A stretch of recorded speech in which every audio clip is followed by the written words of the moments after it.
ओम शांति। 9/12/2022 के ईश्वरीय महावाक्य हैं। आज की मुरली का सार है, बाबा ने कहा, मीठे बच्चे, तुम कर्म क्षेत्र पर आए हो पाठ बजाने। हम जब शरीर लेते हैं तो कर्म करने के लिए यहाँ पाठ बजाते हैं, है ना। पाठ बजाने आए हो, तुम्हें कर्म जरूर करने हैं। बिना कर्म के शरीर के साथ आत्मा रह नहीं सकती। हाँ, दोनों जुदा हो जाए तो ना आत्मा कुछ काम की है और ना शरीर कुछ काम का है। इसीलिए शरीर में जब जीव आत्मा आती है तभी फिर हम कर्म क्षेत्र पर पाठ बजाते हैं। तो आदि से ड्रामा शुरू हो जाता है। बाबा कहते हैं आत्मा का स्वधर्म शांति है, इसलिए शांति नहीं मांगनी है, स्वधर्म में टिकना है। शांति का सागर बाप, हम शांति के सागर के बच्चे, और हमारा जो आत्मा का गुण है, जो आत्मा का स्वरूप है, वो है ही शांति। तो शांति मांगनी नहीं है, उस स्वरूप में आपको टिकना है, निज गुण में आपको टिकना है। प्रश्न है मुरली का, बने बनाए ड्रामा को जानते हुए भी बाप तुम्हें कौन सी बात नहीं बतलाते, कारण क्या? उत्तर में बाबा ने कहा, बाप जानते हैं कल क्या होने वाला है, तो भी बताएंगे नहीं। आज बहुत सारे भाई बहनों के प्रश्न का उत्तर बाबा ने दिया है। बहुत सारे भाई बहन यही सोचते रहते हैं कि बाबा तो कहते हैं ऐसा होगा वैसा होगा, भी हो तो कुछ है नहीं रहा है। तो बाबा देखो आज आप सबको जवाब दे रहे हैं मुरली के द्वारा। बाबा कहते हैं ऐसे नहीं, कल अर्थ को एक होगी, यह आज ही बता दे। अगर बतला दें तो ड्रामा रियल ना रहे। तुम्हें सब कुछ साक्षी होकर देखना है। अगर पहले से ही पता हो तो उस समय तुम्हें बाप की याद भी भूल जाएगी। देखो बाबा ने आज कितनी बड़ी बात कही है कि पहले से यदि सब पता हो जाए तो तुम्हें बाप की याद भी भूल जाएगी। पिछाड़ी की सीन देखने के लिए तुम्हें महावीर बनना है, अचल अडोल रहना है, बाप की याद में शरीर छोड़े, इसके लिए परिपक्व अवस्था बनानी है। वाह बाबा वाह। ओम शांति। ओम शांति का अर्थ बच्चों को समझाया है। मनुष्य कहते हैं मन की शांति चाहिए, वह कैसे मिले? इस पर शायद एक किताब छपी हुई है। बाप ने बच्चों को समझाया है। किसने समझाया है? बाप ने बच्चों को समझाया है। तुम भी कहते हो ओम शांति। अब इसका अर्थ क्या है? कोई तो ओम का अर्थ भगवान समझते हैं, बाप भी कहते हैं ओम शांति। ओम अर्थात अहम, मैं, आत्मा, पीछे फिर कहते हैं मेरा शरीर। तो आत्मा खुद ही कहती है ओम शांति। मेरा स्वधर्म यही शांत और रहने का स्थान भी निर्वाण धाम, शांति धाम है। आत्मा खुद अपना परिचय देती है कि मैं शांत स्वरूप हूँ, फिर पूछने की दरकार ही नहीं रहती कि मन की शांति कैसे मिले। तो आत्मा कहती है कि मेरा स्वधर्म है ही शांत और रहने का स्थान भी निर्वाण धाम, शांति धाम है। आत्मा खुद अपना परिचय देती है कि मैं शांत स्वरूप हूँ, फिर पूछने की, बाबा कहते, दरकार नहीं रहती कि मन की शांति कैसे मिले। गीत भी बहुत प्यारा बनाया है। शांत स्वरूप, शक्ति स्वरूप, प्रेम स्वरूप में आत्मा हूँ। बाबा कहते हैं, बाप भी कहते हैं ओम शांति। मैं भी परमात्मा हूँ, तुम सब बच्चों का बाप हूँ, शांति धाम में रहने वाला हूँ। तुम आत्माओं ने यहाँ शरीर धारण किया है पाठ बजाने, फिर मन की शांति का तो प्रश्न ही नहीं उठ सकता। जिस शांति को हम यहाँ वहाँ भटकते हुए ढूंढ रहे हैं या ढूंढ रहे थे, जो बाबा के बच्चे हैं उनको तो समझ में आ गया है। सेम वैसे ही जैसे शांति आपके अंदर ही बैठी हुई आत्मा है, शांत स्वरूप है, लेकिन जैसे मृग अपना जो ढूंढती है ना खुशबू उसके अंदर होती है, लेकिन वो पूरे जंगल में ढूंढता रहता है, लेकिन उसे पता नहीं होता कि अंदर है। तो यहाँ भी हम अज्ञान काल में यह भूल गए, विस्मृति को चले गए कि हम शांत स्वरूप आत्माएं हैं। जब हम अपने ही स्वरूप को भूले तो फिर वो शांति का सागर शांति धाम से आकर के हमारे ही हमको आकर के क्या करते हैं, सद्गुणों को बताते हैं, है ना। फिर हम उन्हें धारण करते हैं, बाबा कराते हैं। तो बाप क्या समझा रहे हैं कि तुम शांति जो मांगते हो ना, तो वो तो मन की शांति का तो प्रश्न ही नहीं उठता, है ना।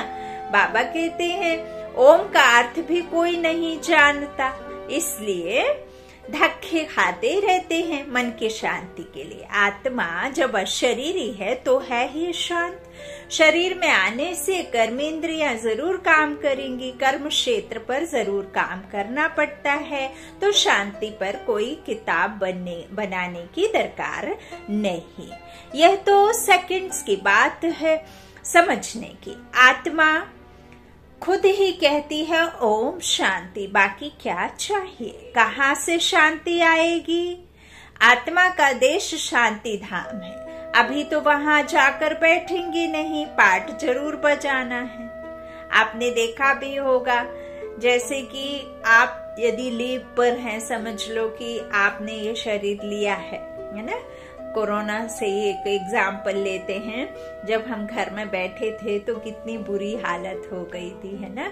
इतना बोरियत फील होती थी घर के अंदर बंद, ऐसा लगता था जैसे कि हम जेल से भी बदतर हमारे दिन उस समय थे, कितना लगता था। महिलाएं माताएं बहनें तो फिर भी कुछ ना कुछ काम और अधिक हो गए थे, लेकिन जो भाई लोग शरीर निर्वाहार्थ काम करने जाते थे या यूं ही कुछ सैर सपाटा करने जाते थे, तो उनकी तो हालत बहुत ही बिगड़ गई थी, क्योंकि उनकी आदत थी कर्म करने की, है ना, कहीं ना कहीं आकर जाकर बैठने की, उठने की। तो बाबा कहते हैं तुम ऐसा तो नहीं हो ना कि हमेशा के लिए तुमको छुट्टी मिल जाए तो तुम बोर नहीं होंगे, है ना, ऐसे हो ही नहीं सकता। तो बाबा कहते हैं अभी तो वहां जाकर बैठेंगे नहीं, पाठ जरूर बजाना है। वैसे ही परमपिता परमात्मा से जीवन मुक्ति पाने के लिए कोई किताब आदि की दरकार नहीं है। यह तो सेकंड की बात है, किताब भक्ति मार्ग में बनाते हैं, ना कि ज्ञान मार्ग में। फिर भी बाहर वालों को समझाने के लिए रियलिटी की जो सच्चे मन की शांति पर, सच्ची गीता पर लिखना पड़ता है, नहीं तो बुद्धि कहती है अपने को आत्मा निश्चय करो। सुख धाम और शांति धाम को याद करो तो अंतमति सुगति हो जाएगी। बाकी यहाँ थोड़े ही मन की शांति हो सकती है। शांति धाम तो है निर्वाण धाम, जहाँ बाप भी रहते हैं और हम आत्माएं भी रहते हैं, है ना। रहती हैं कि नहीं, वहीं से तो आती हैं। तो रुद्र माला भी कहते हैं, तो रुद्र ज्ञान यज्ञ भी एक ही है। ज्ञान सागर बाप ही यह ज्ञान सुना सकते हैं।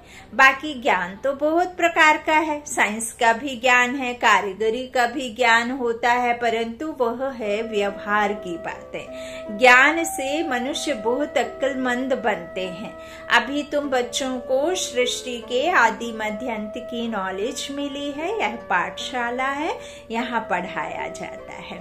बाप है ज्ञान का सागर, उनको सब नॉलेज है, सब वेद शास्त्र आदि को जानते हैं।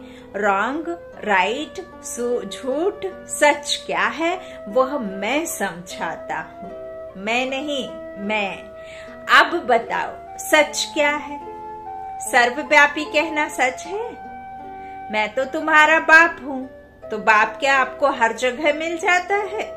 हजारों ठिक्कर बित्तर में सब में ठोक दिया क्या, है ना। तो बाबा कहते हैं अब बताओ सच क्या है? क्या सर्वव्यापी मुझे कहना सच है?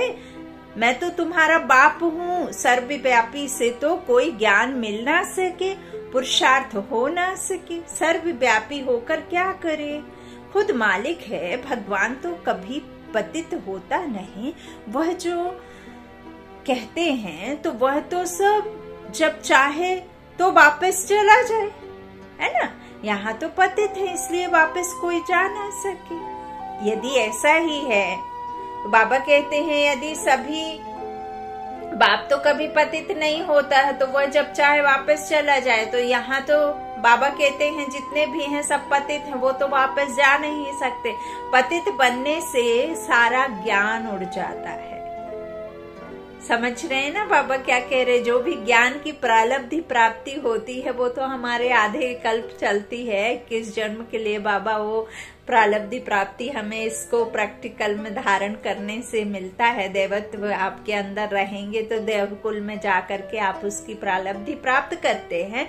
बाकी फिर जैसे ही भूले वैसे ही बाबा कहते हैं उसका खत्म हुआ आपका, और फिर बस बुद्धि मलिन हो जाती है। पतित बनने से सारा ज्ञान उड़ जाता है, बुद्धि मलिन हो जाती है, योग नहीं लगता, याद में विघ्न पड़ जाते हैं। इसलिए कोई भी पाप कर्म नहीं करना चाहिए। याद भी जरूर करना है, बाप के बिगर पुराने पाप कट नहीं सकते। ऐसे नहीं हरिद्वार में रहने से कोई पाप कट सकते हैं, नहीं।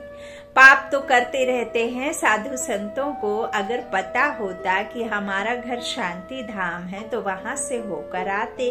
बाबा तुमको सब साक्षात्कार कराते हैं, गोया तुम होकर आए हो।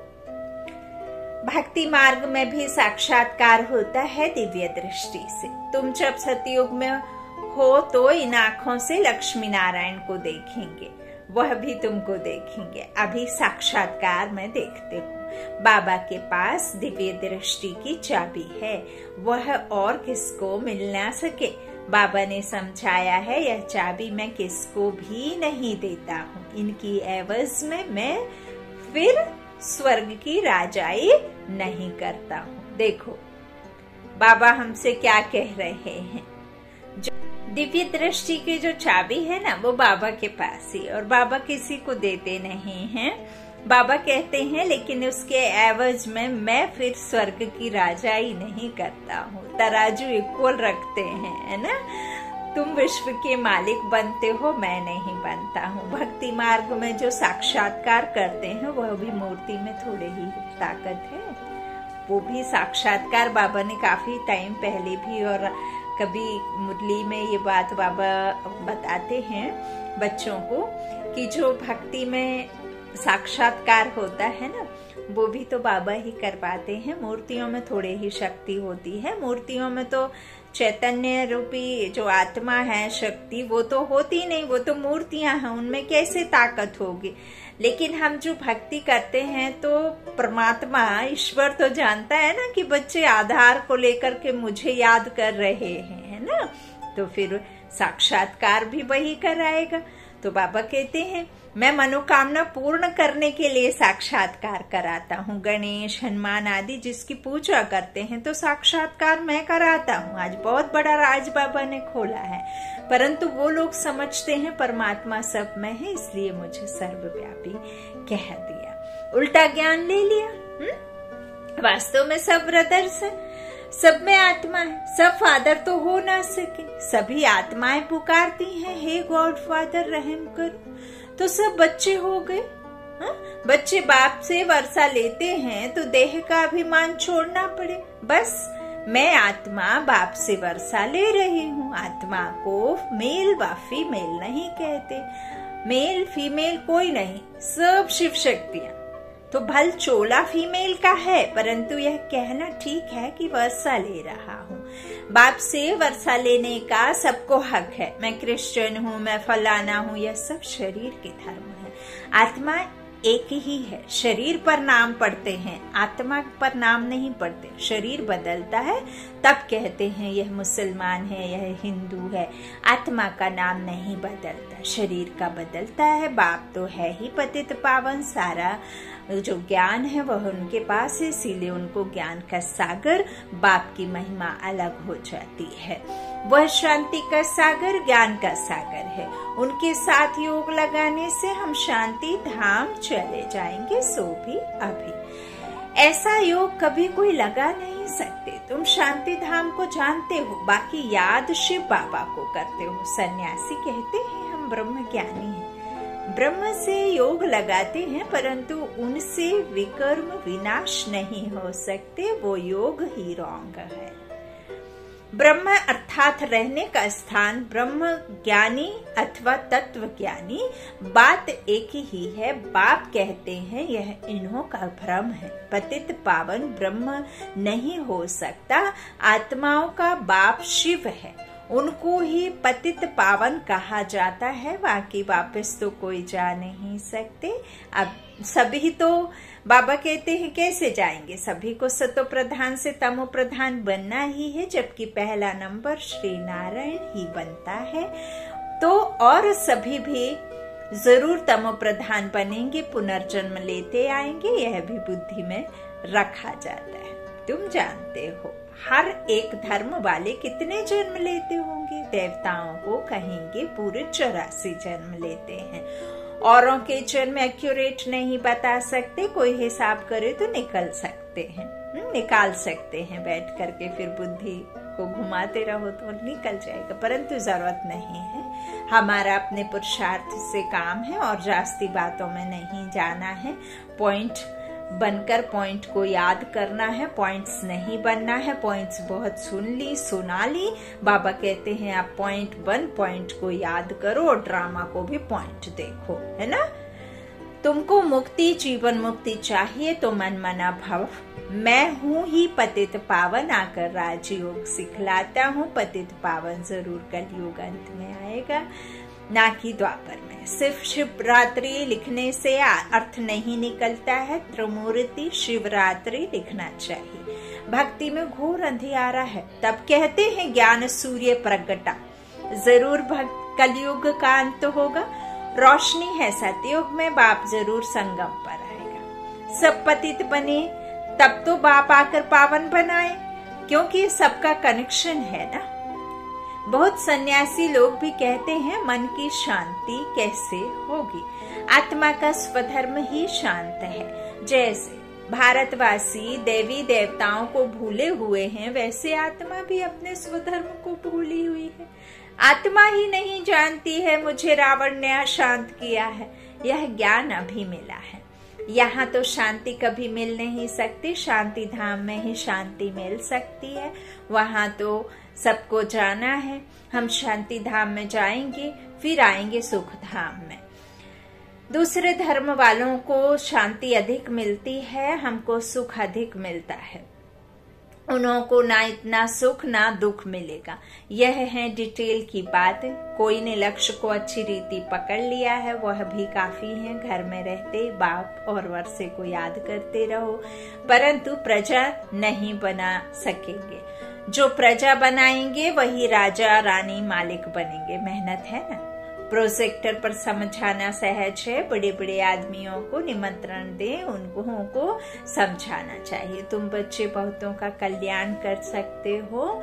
यह भी नए तरीके निकल रहे हैं। अंग्रेजी में भी प्रोजेक्टर स्लाइड्स विलायत में जाकर दिखला सकते हो। यह गोला आदि जब देखेंगे तो समझेंगे कि यह है भारत की फिलॉसफी। यह नॉलेज बाप ही दे सकते हैं। यह है रूहानी ज्ञान।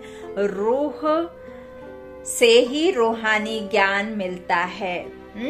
बाबा कहते वो सुप्रीम सोल है और जो हमारी ये है ना आत्मा, इसको ज्ञान मिलता है। यहीं तो भरता है ना ज्ञान इस सीडी में, है? तो बाबा कहते हैं इस तरह क्या होता है, रूहानी ज्ञान मिलता है। रूह से सच्चे डॉक्टर ऑफ फिलॉसफी भी तुम हो। बाप है रूहानी सर्जन। रूहों को इंजेक्शन लगाते हैं। कौन सा इंजेक्शन? ज्ञान इंजेक्शन। उस ज्ञान इंजेक्शन के लगने से क्या होता है, हम क्या बन जाते हैं? पवित्र, प्योर, ना, शांति के सागर के बच्चे, सर्वशक्तिमान के बच्चे, तो तुम्हारा है सब गुप्त। वो लोग तो बैठ शास्त्र आदि पढ़ते हैं तो उन्हों का बहुत मान होता है, वह रूहों को पतित समझते नहीं, निर्लेप कह देते हैं, और निर्लेप कोई वस्तु हो ना सके। तो सच्ची सच्ची नॉलेज तुम ही दे सकते हो। और देखो, लेप छेप तो आत्मा में ही लगते हैं जो जन्म मरण में आती है ना। परमात्मा तो आता नहीं है, इसीलिए परमात्मा में कोई गति दुर्गति सदगति की बात नहीं है। बाबा ने जैसे कि ऊपर कहा कि मैं जो त्रिनेत्रधारी हूँ ना, मैं वो त्रिनेत्र की चाबी किसी को दे नहीं सकता, उसके बदले में एब्जा देता हूँ, बात को बराबर कर देता हूँ, मैं सतयुग में राज्य करने नहीं आता हूँ। तो बाबा कहते हैं जो यह भी समझाया है वह है हद का सन्यास, है ना। निर्लेप कह देते बाबा कहते, तो सच्ची सच्ची नॉलेज तुम ही दे सकते हो, है ना। तो यह सब बाबा कहते हैं सन्यास है हद का, तुम्हारा है बेहद का सन्यास, जो बेहद का बाप ही सिखलाते हैं। वह है हठ योग, यह है राजयोग। वो हठ योग से कर्मेंद्रियों को वश करने चाहते हैं, तुम राजयोग से कर्मेंद्रियों को वश करते हो। तुमको कहीं जाने की आवश्यकता नहीं रहती है ना। और वो सोचते हैं हम इनसे दूर हो जाएंगे तो हम जो चाहते हैं वो कर पाएंगे। बाबा कहते तुम बीच समाज में रह करके कर सकते हो, तुमको सबके बीच में रह करके कैसे बाबा बुद्धि योग राजयोग सिखाते हैं, है ना। तो बाबा कहते हैं बहुत फर्क है। अब बाप द्वारा तुम नॉलेजफुल बनते जा रहे हो, परंतु बनेंगे नंबरवार पुरुषार्थ अनुसार। ऐसे बाप के साथ कितना लव रहना चाहिए, यह है गुप्त लव। आत्मा भी गुप्त है, आत्मा जानती है कि हमको बाबा मिला है, दुख से छुड़ा रहे हैं। बाबा आपने तो कमाल की है, कल्प कल्प आप हमको ज्ञान देते हो, फिर हम भूल जाते हैं। बाप कहते हैं हाँ बच्चे, हमने तो कहा था यह ज्ञान प्रायः लोप हो जाएगा, सतयुग में यह नॉलेज नहीं रहेगी, यह सब ड्रामा बना हुआ है, जरा भी फर्क नहीं पड़ सकता, बना बनाया ड्रामा है। जो कुछ होता है साक्षी होकर देखते चलो। विनाश होना है, स्थापना होनी है, साक्षी होकर देखना है। समझो कल अर्थक्वेक होती है तो ऐसे नहीं मैं बताऊंगा कि यह होना है, हाँ तो फिर तो सब प्रबंध कर ले, साक्षी होकर देखते चलो। मूल बात है मुझे याद करो, नहीं तो मुझे भी भूल जाएंगे।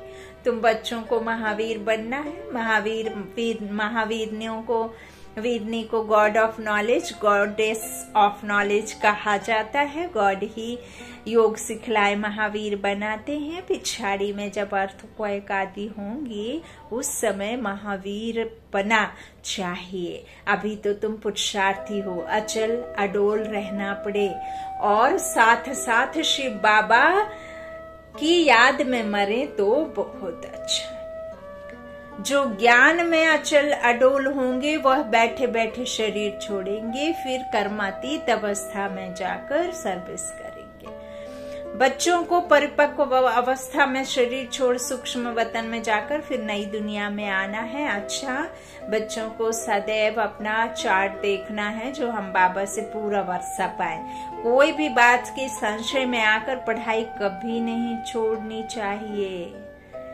देखो पढ़ाने वाला सुप्रीम सोल गॉड फादर खुद ईश्वर पढ़ा रहे हैं, तो बीच को कहीं किसी वजह से कोई संशय में आकर के पढ़ाई नहीं छोड़नी चाहिए। बार बार बाबा कहते हैं मुझे याद करो तो विकर्म विनाश होंगे। अच्छा, मीठे मीठे सिकिलाधे बच्चों प्रति माता पिता बाप दादा का याद प्यार और गुड मॉर्निंग। रूहानी बाप की रूहानी बच्चों को नमस्ते। हम रूहानी बच्चों की रूहानी माता पिता बाप दादा को याद प्यार और गुड मॉर्निंग स्वीकार हो। शुक्रिया बाबा, शुक्रिया शुक्रिया, लव यू बाबा। धारणा के लिए मुख्य सार, पहला बाबा ने कहा किसी भी बात में संशय बुद्धि बन पढ़ाई नहीं छोड़नी है, अपनी स्थिति अचल अडोल बनानी है, एक बाप से सच्चा लाभ रखना है।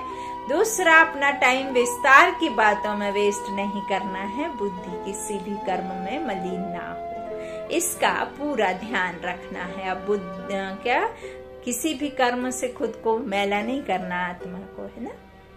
वरदानी बाप का वरदान, मनसा वाचा कर्मणा और संबंध संपर्क में पवित्रता की धारणा द्वारा परम पूज्य आत्मा भव। पवित्रता सिर्फ ब्रह्मचर्य नहीं, लेकिन मनसा संकल्प में भी किसी के प्रति नेगेटिव संकल्प नहीं हो। नेगेटिव संकल्प किसी के प्रति मन में सोचना भी एक तरह का अपवित्र होना ही है।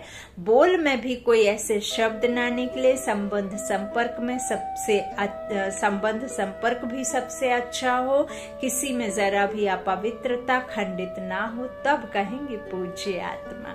तो पवित्रता के फाउंडेशन को चेक करो, सदा स्मृति में रहे कि मैं परम पवित्र पूज्य आत्मा इस शरीर रूपी मंदिर में विराजमान हूँ।